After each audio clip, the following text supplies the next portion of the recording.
Hello, and welcome back to another episode of International Immersion, a podcast that seeks to capture the combined experiences of people, culture, places, traveling, current events, living abroad, and everything else that comes along with them.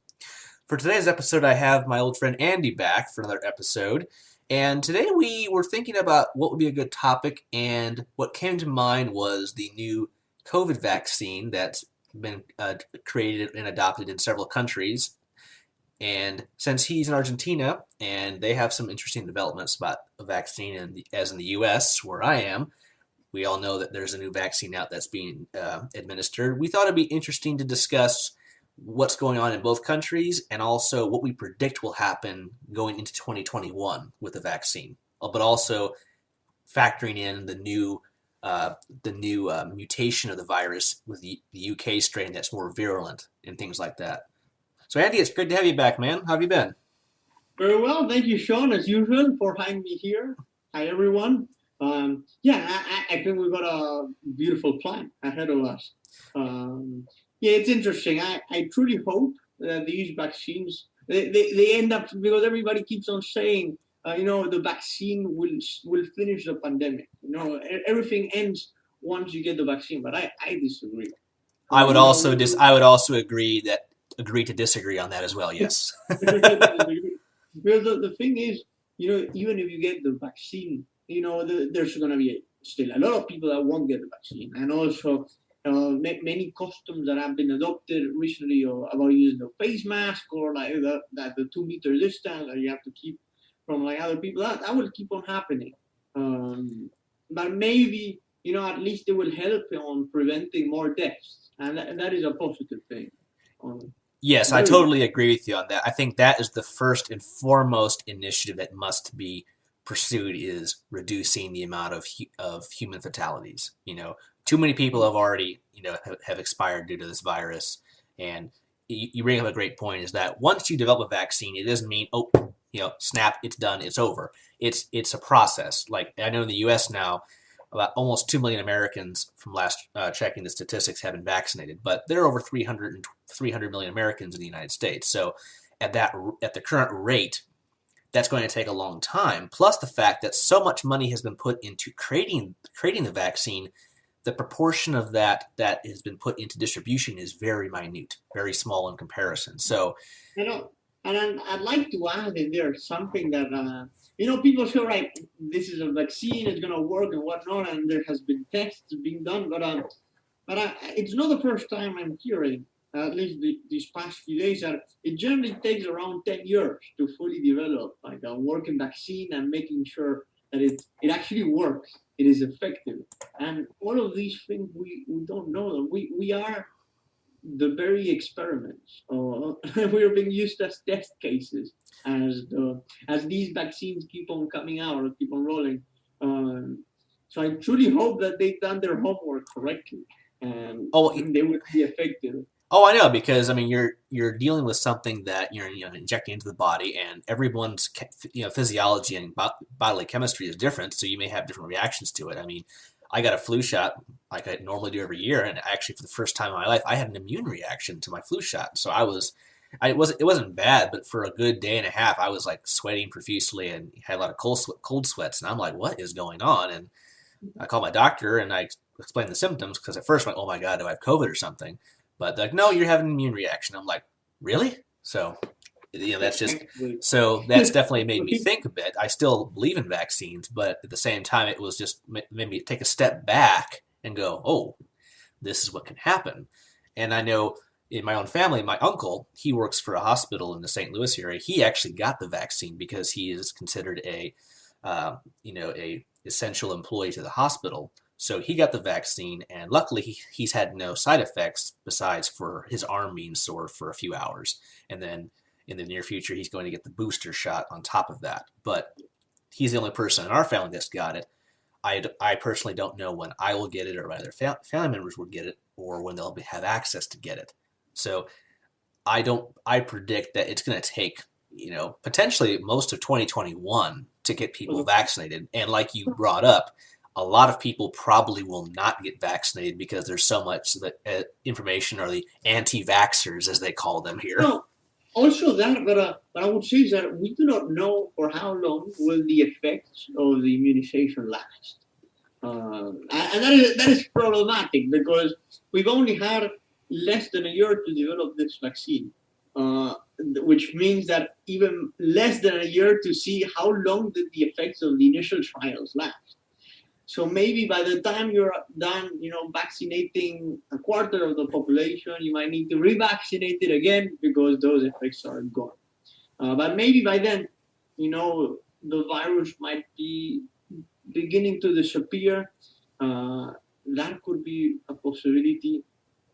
And again, all of that is just Exactly. There are definitely a number of potential scenarios that can play out with the virus. And what really concerns me is that we just got this vaccine in the last few months. China, Russia, the U.S. They've been producing their new vaccines, and there's a lot of speculation on back and forth over them. But the one thing that concerns me now is that right as we get this first vaccine created and to a point where it can be distributed, we now have the first major mutation of the virus that we are seeing now in the UK, and that is now spreading, and it's found to be more virulent and more infectious from the information that I've researched on it. So that's the other problem. As soon as you create a vaccine, if there's a mutation, you then have to update the vaccine for that mutation. You need to upgrade it more than exactly. So it may inoculate the people who are exposed to the first strain, but the new strain, there's no guarantee that's going to inoculate them from the mutated strain. And it could mutate again in another, because if we're looking at the life cycle now, if it takes about 9 months for it to mutate, in another 9 months or a year, we could see another mutation happen. I mean, I'm not a immunologist or anything, but that's just kind of, you can look at different pandemics in the past. Things mutate, things change. Absolutely. It's we're certainly traversing a very historic moment that will be, it will be written in the books. It will be definitely remembered, and we are essentially the primary sources there. We're living through this. We're living history right now, and our generation and everyone alive now is experiencing something that no one has in over a century. The last time people went through something like this was the Spanish flu in 1918. The end of the second decade of the 1900s. So thank God it's not nearly as deadly as that. But unfortunately, there's going to be a lot more. There's going to be an increase in casualties globally before this is all over.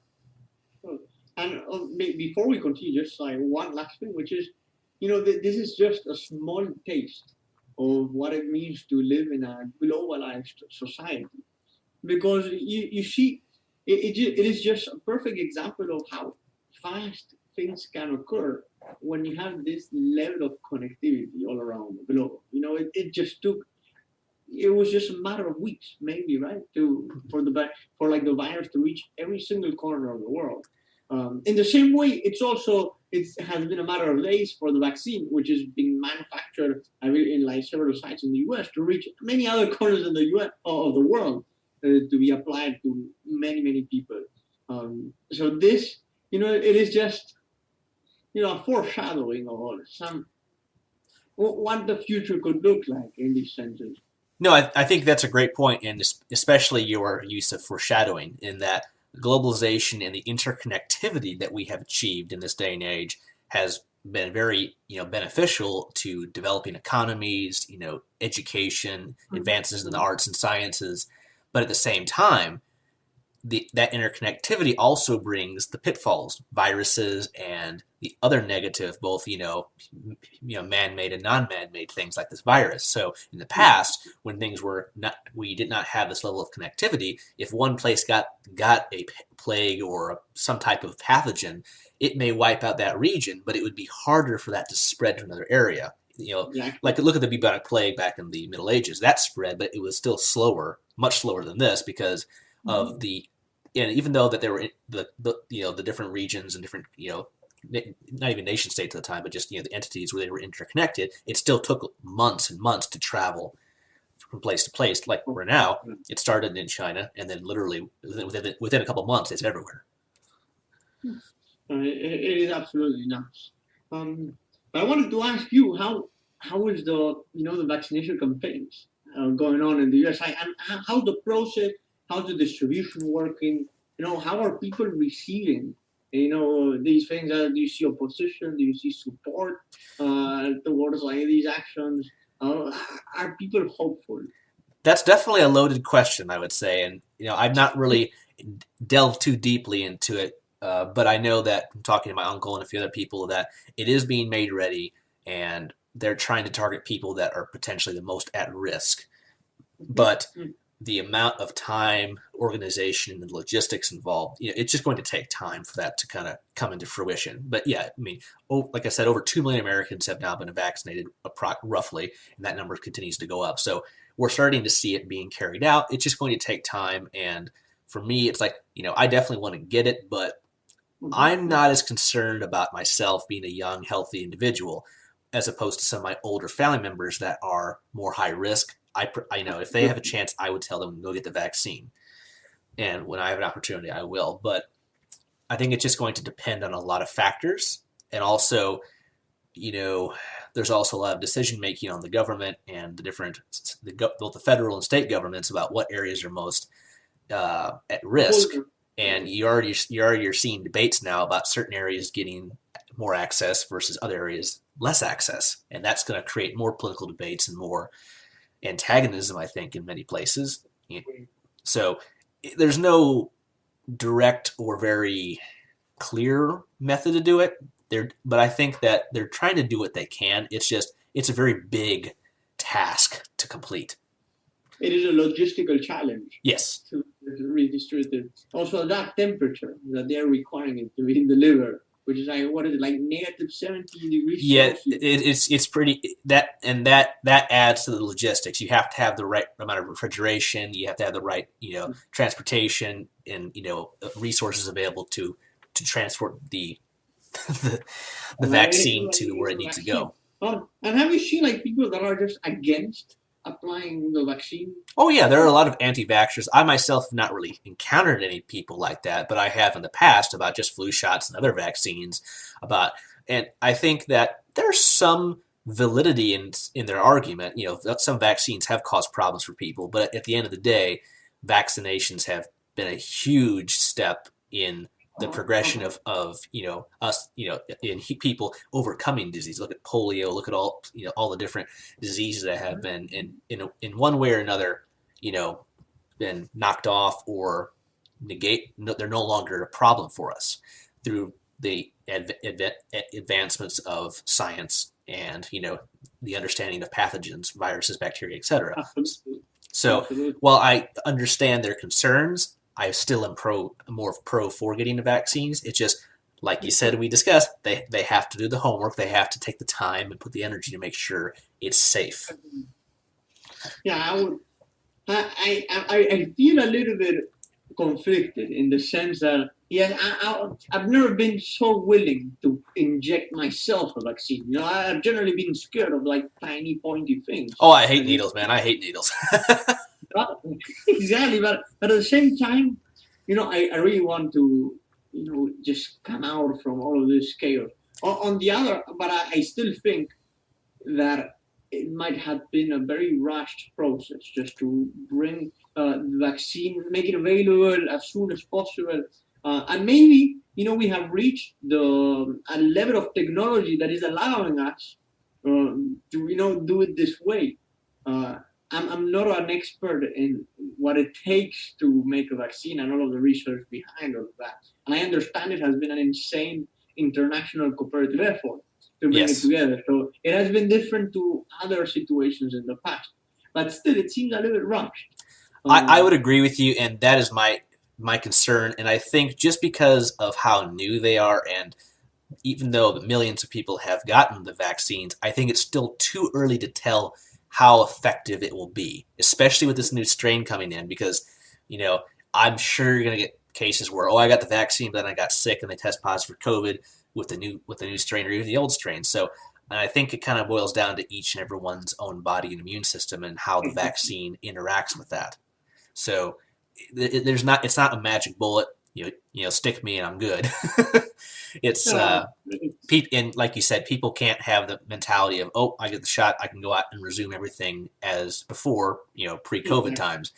You can maybe start to do that, but there's also, like I know with this, with the vaccine here, you have to get the booster as well. Like my uncle, he got the vaccine, but he has to get the booster in a span of time Absolutely. afterward, and then after that, then he would, I would say he's considered more, maybe no longer at risk, but not to be confirmed.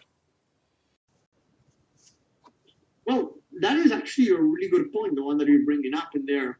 And it leads into another question that I meant to ask you, which is how are people, I mean, how is the vaccine being administered in the US? That's How are a people taking it? that's a very good question, and from what I'm seeing and what's been released publicly or what's public information is that they're basically trying to get it to the most at risk populations first. So, like for example, since my uncle, for example, he is a healthcare worker or works in the healthcare field, people within the healthcare industry are getting priority right now.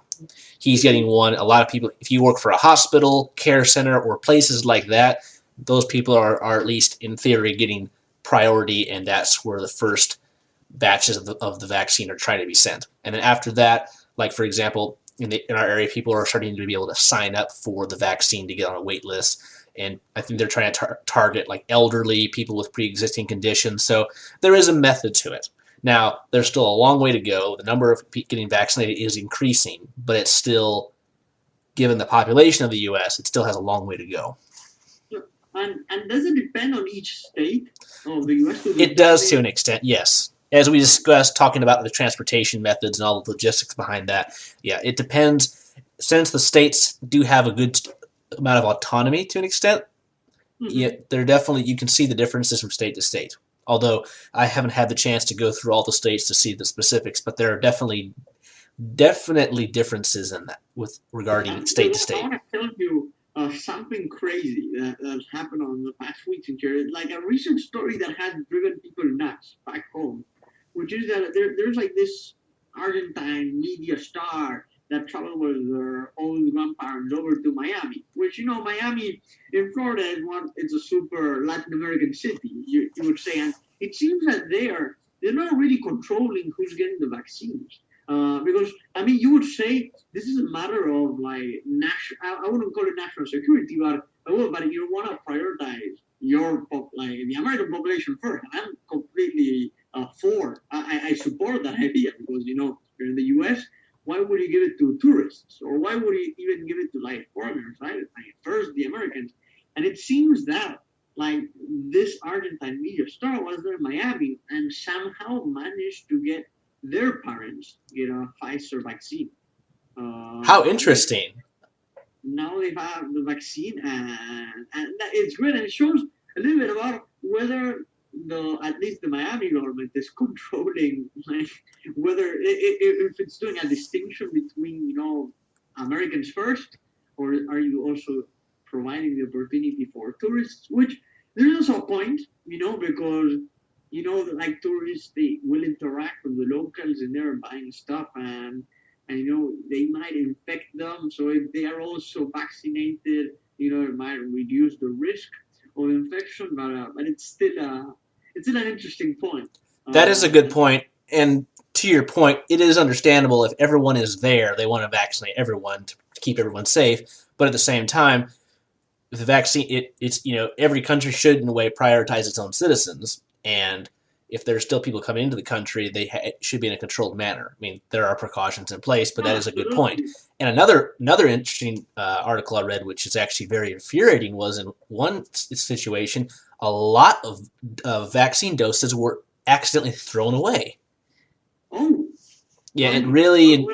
I don't know the details of it, but it was very unfortunate, and it really, for lack of a better way, pissed off a lot of people because it wasn't just a few doses; it was a large number of doses that got, destroyed. yeah, it is. In here, something similar occurred. I believe they lost like 30,000 doses, and like normally, Like no, like if it was a regular vaccine, you can always produce more, and it's not something that isn't super neat. But this is something so scarce, thirty and it's thousand. That's all. I mean, it's one thing to um, lose maybe a few hundred in a clinic or over many, many clinics or hospitals. That's a little more understandable. But 30,000, my and, lord. and I tell you what, like back home, we are limited with options because we bring them from Russia. Like the deal that the government reached for now, which was the Russian or whatever like vaccination center or research centers they got there, is called the Sputnik 5. And that's what we have got. And so far we have gotten two batches of 300,000. So you can see that 30,000, it's 10% of that. Why two batches? Because you get the first dose and the second dose. And like losing 30,000. That's infuriating and just that's a tragedy because how many people could that have saved? How many people could have that inoculated from it? That's just the tragedy. Anytime something that's been in the works for many, many months, and then you're starting to finally produce it in large quantities, to lose that much due to human error or just something stupid and irrelevant, it's sickening to me. No, it is sad, and about everything, it's just that Argentina is so far away from Russia, which is a place where you're getting them from 18 hours away on an airplane at most, and it's not that we get these batches every day. It's like maybe once a month that they arrive, and people need them in here because like cases are rising so fast, and it's the summer season right now. In contrast to the northern hemisphere where you go winter, so people are vacationing and cases are multiplying so quickly. They're not like people are they were just sick of doing quarantine all year long. So this is the summer break for most of the population, and they're making the best use of it. The thing is that folks have somehow forgotten that we are in just a new world order, and we have to make the necessary precautions, right? And yeah. Yeah, I think that goes to a larger problem is the fact that a lot of people do see the effects of the virus and of the pandemic firsthand, and it definitely hits them, a little harder, and they're definitely the ones that are more take precautions and are cautious. But there are also a lot of people who don't see the effects of it. They don't have anyone that's been affected by it, or they've not been affected by it. And frankly, in their mind, it doesn't bother me. It's not affecting me or anyone I know, so who cares? So I think you have people in these two camps, and it's the same here in the No, it U.S. is infuriating. It is infuriating, and at least from our perspective, we're just young people, and if we do get the virus, it seems from what Richard has demonstrated and from stories, is that it wouldn't harm us so much because our body is prepared to resist it. Yet, if we do get the virus and we do not do the proper quarantine and we do not stay where we are, and instead we go to the supermarket, we go play sports, we just go around town, we actually carry the virus and we can infect other people. Most notably, people that shouldn't get infected, maybe children and most importantly, the elderly, right? And that is problematic because, yeah, we might be okay, but then the chances are that it might be a lot harder for them to, survive it. And that's the big tragedy is that a lot of young people, the majority of them, if they get it, they will be fine, as we've just mentioned many times before. But what they don't think about, or what tends to be forgotten on a large number of occasions, is people that they are surrounded by, especially their grandparents or older people or their parents, depending on how old they are.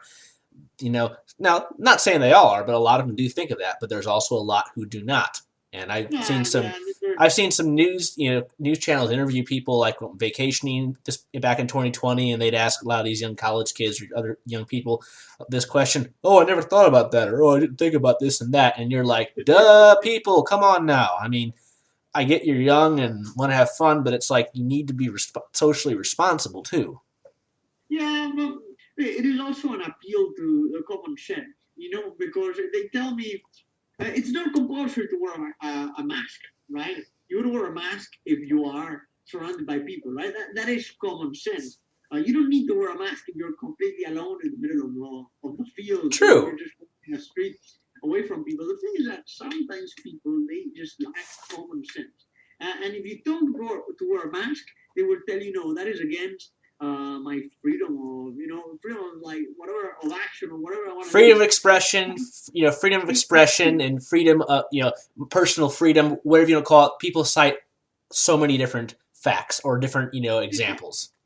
And like, I've even heard that I believe one of Biden's first policies will just be, let's make mask wearing compulsory, like just compulsory.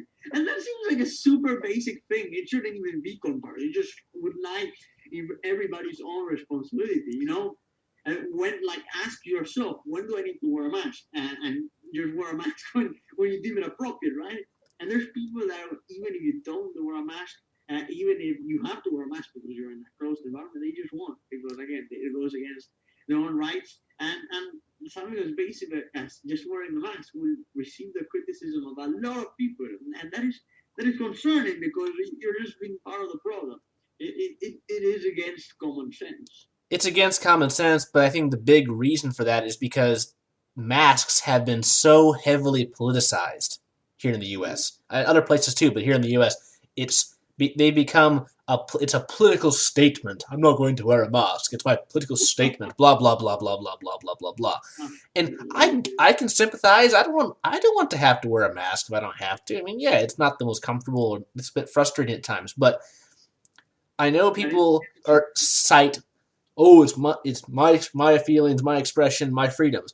That's true, but also it gets to the point where you have to think about those around you too. So yeah, those are important facts, but you can't not do that at the expense of everyone around you. I mean, there's that and that's a big debate right now that's going on between a lot of people. And this is just I mean, if you want to call it, there's this like fact from economics. It's called externalities, and one type of externality is called the negative externality of consumption. And you could compare it to that. For instance, I'm smoking a cigarette. I'm consuming something, and while smoking my cigarette, I'm creating passive smoking, which secondhand smoke. Yes, indeed. So my own pleasure of smoking a cigarette is affecting other people. Yet, smoking a cigarette, it's allowed, right? Because it doesn't. I mean, while passive smoking is harmful, it's still allowed. But now we are speaking about a matter where not wearing a mask, that is very problematic. So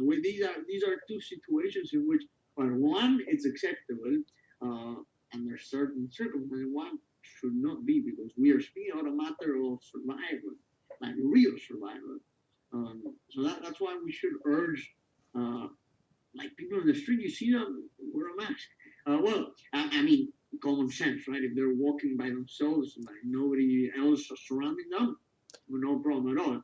But if they're in a crowded area, you might want to suggest they wear a mask, or at least begin by yourself. You can set your own example for everybody else to watch. Exactly. I mean, you stated it just how it is. Use common sense. It's like if you're out walking on a bike trail or biking or hiking by yourself, no need for it. That's common sense. But if you're in a crowd of 50 people, 100 people, 1,000 people, it should be like ding dong, I need to wear a mask. Because who knows where everyone in this crowd has been, who they've been around. Just take a step back and think about it. And the sad thing is that people these days, especially workers, are scared to tell people to put masks on, because in a lot of places people get really infuriated and sometimes even physical. I know in the state of Illinois where I am, they had to pass a law that if someone physically attacks or assaults a worker at an establishment that tells you to wear a mask, that is now a felony. Well, I'm glad they did pass it over. That is, again, that is a tiny, it's a tiny space. We need to extend all of this to the whole of the U.S. If we actually want to solve this, which might be a little bit more problematic. You live in a more urban area. Imagine taking this to areas where it's a little more, it's like less population density, folks. And that's what we're seeing here, is that like in the areas of larger population density, masks and precautions are more heavily enforced. But once you go out into the countryside, in many places in the U.S., like rural areas, you don't see them very often. People are not taking precautions. It has gotten better over time, but it's still not nearly where it should be, in my opinion. I can imagine like some fella with their gun right there at their home, and they're wearing like this hat and like all dressed as a cowboy, and like with some thick accent saying, "Get off my yard." or just like or like with a big sign that says "Don't even care mentioning the mask." You're just like shooting there, ready there, like you shoot and say like COVID is a social construct. Oh It's not yeah, there's real. still a lot of people who think it doesn't exist and everything, and I personally just don't understand that because it's scientifically proven. But It's anyway, the we could go same on that forever on that. like who think that the Earth is flat. It's the same arguments in there. Yeah, you can believe. I mean, you're free to believe whatever you want. Exactly. Facts are facts. Science has demonstrated otherwise. Uh, who am I? I'm just a simple. I'm a 21-year-old. Just I have nothing I can say really. Exactly, and kind of to kind of flip it around a bit, would you say in Argentina there's kind of like a lot of uh, maybe problems or frustration over masks and wearing masks?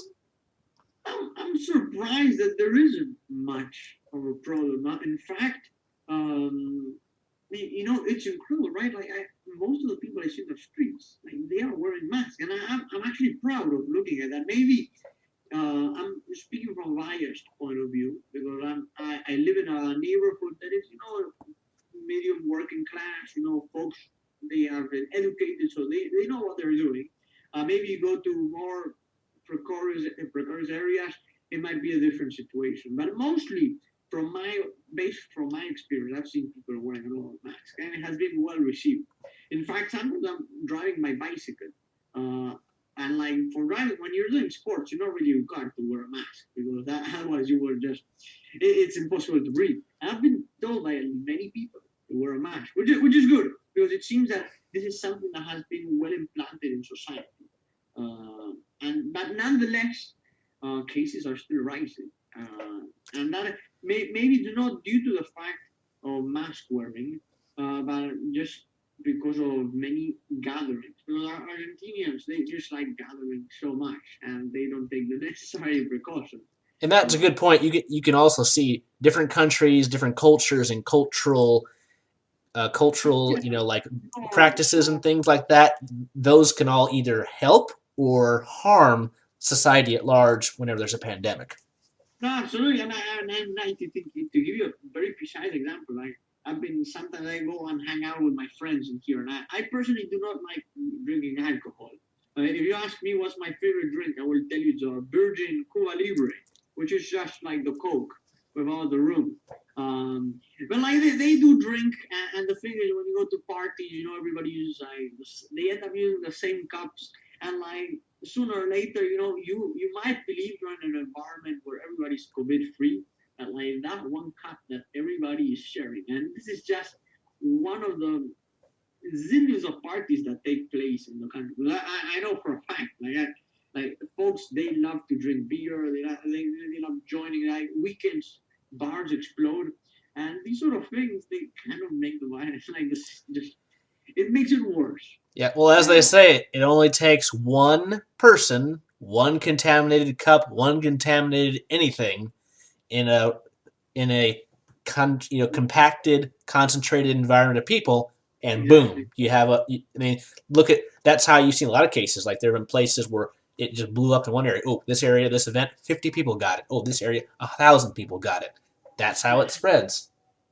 And that is one point. There's also like clandestine parties that take place, and that also helps spread the virus.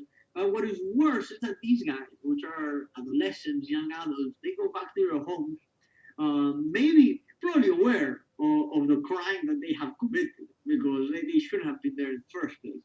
And they do not do a COVID test, and then they go there and they get into contact with the parents, which in turn get into contact with their own parents. So that's how it's run, and that is not good. Hence, like a That is domino effect, like a house of cards. It starts with one event, and then it filters through society and through different families, friends, etc. And that we've already seen that happen a multitude of times, and it just keeps repeating and repeating and repeating. And like I just saw one article today in England. I know they're enforcing some new curfews and other stuff, and they busted a bunch of kids at a party, and they said, "We don't watch the news. We didn't know there was a virus or anything." And I'm like, how ignorant can you be? I mean, They're lying. Oh, I'm sure they were lying. They were just probably trying to get out of, getting in trouble and not having to face the restrictions or the, uh, you know, uh, what's the word, curfew or whatever other whatever policies or restrictions are in place. They're just probably trying to get around them. But to have the gall to say something like that a year into a pandemic just floors me. Well, it's again, it all narrows down to one's own responsibility.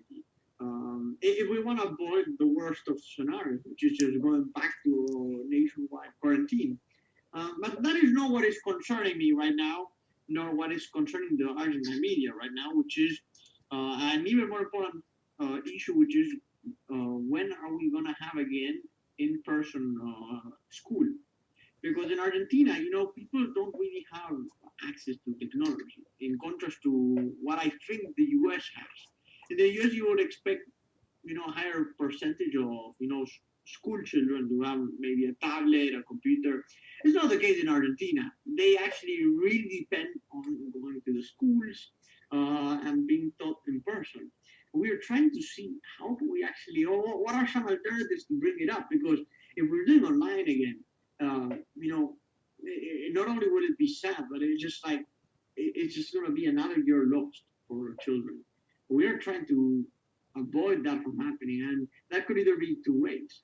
Well, one way would be if, like teachers, they get vaccinated, which is a little bit hard because classes are set to begin in about a month, and we don't have enough vaccines to vaccinate like the whole teaching population. The other case is if we have some sort of hybrid format. The thing is that the unions, the teachers unions, they are against that. But it's not actually the teachers. The teachers, I mean, they're jobless otherwise. They want to teach in person. It's just that generally the head of the unions in Argentina, they're super corrupt and they are against, any policy and like that it might be. It's like again against common sense that might be beneficial for like children, really. That's how we remain uneducated in this country. So you could say, in a nutshell, everyone is still pursuing their own interests, despite the fact that this situation is beyond everyone's interests. And Yeah, like honestly, I don't really mind getting a vaccine. I don't need a vaccine. I'm in here in my home. I'm not leaving, and I take care of myself. I would have it instead. Imagine I had a choice between me getting a vaccine and not getting a vaccine. I would give my vaccine to like some child or some teacher that actually needs it, because that teacher can influence the lives of so many school children, which would otherwise won't have in-person school and another academic year. And I think that is a lot more important than my own. I know I would be good off anyways. and that goes back to the prioritization of who gets the vaccine. And I hate to Exactly. say certain people should get it before others, but yeah, if healthcare workers, people that directly are involved with the public in large numbers, they should have priority to get it, because you're going to remove people that can spread it. Exactly. That is. Not completely, but in one capacity at least. Yeah. Sometimes I feel that it's like if there's like a virus in here. Instead of actually attacking the virus directly and like people who the virus, we're just building a wall around it, so the virus continues to exist. It's just that the wall is momentarily trying to prevent the virus from advancing more. But eventually just trespasses that wall. It's not large enough. It's not tall enough. It doesn't extend the distance that it has to extend. So that is essentially how I would describe it here. We're not really attacking the very essence or the very roots of the virus, but well, that is a matter that I don't understand myself fully, and it's just going to be a matter of time until we get maybe herd immunization. When most of the population got the virus, then I guess that's when we'll all be immune because we all have the virus. Yeah, basically, once the whole population has had it, built up immunity, and then it becomes, potentially either a one-time thing or something like the cold or the flu. Exactly. Let's hope for that. But again, it's just like 2020 went by so quickly, and we were promised that 2021 would be different, and it already is. There's a like a sense of change in the air that it made me feel that things will get better. But Yeah, unfortunately, I definitely can sense that as well. I think the big question, of course, that everyone is asking is just how long is that going to take? how long? And I guess it's just a matter of being patient.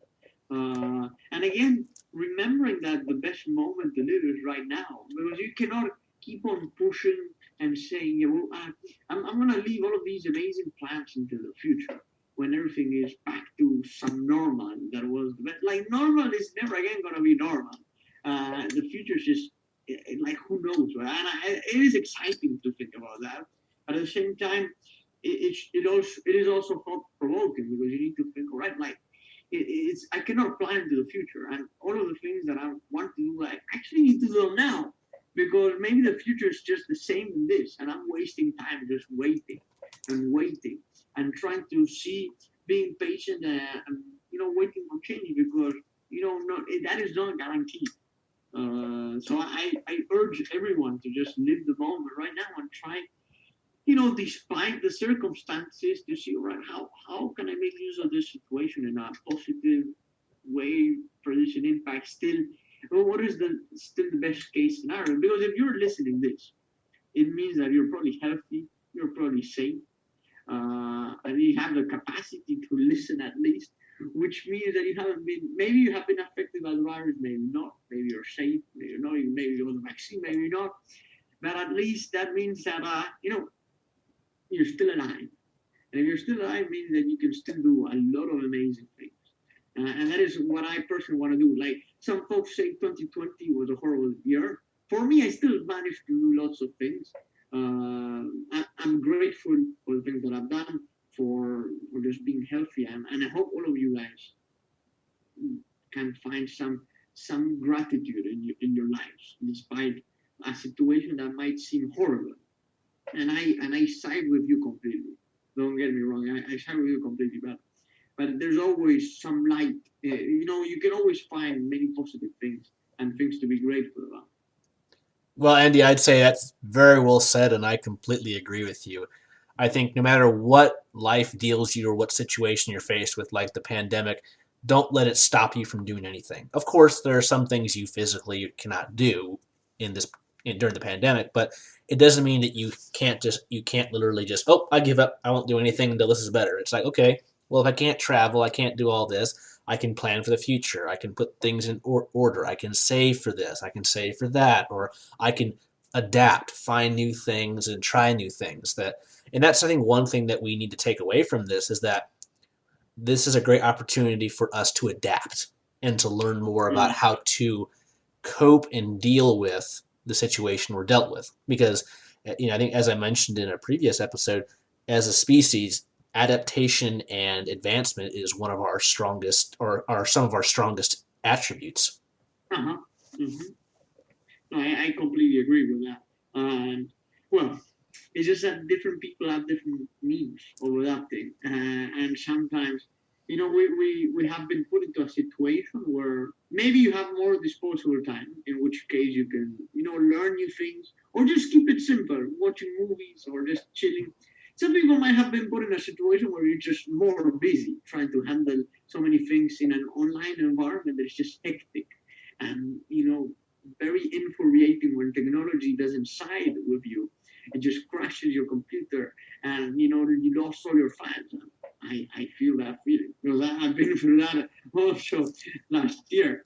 But again, try and remember that there's a phrase that goes, "There's always a tomorrow," and the sun always rises.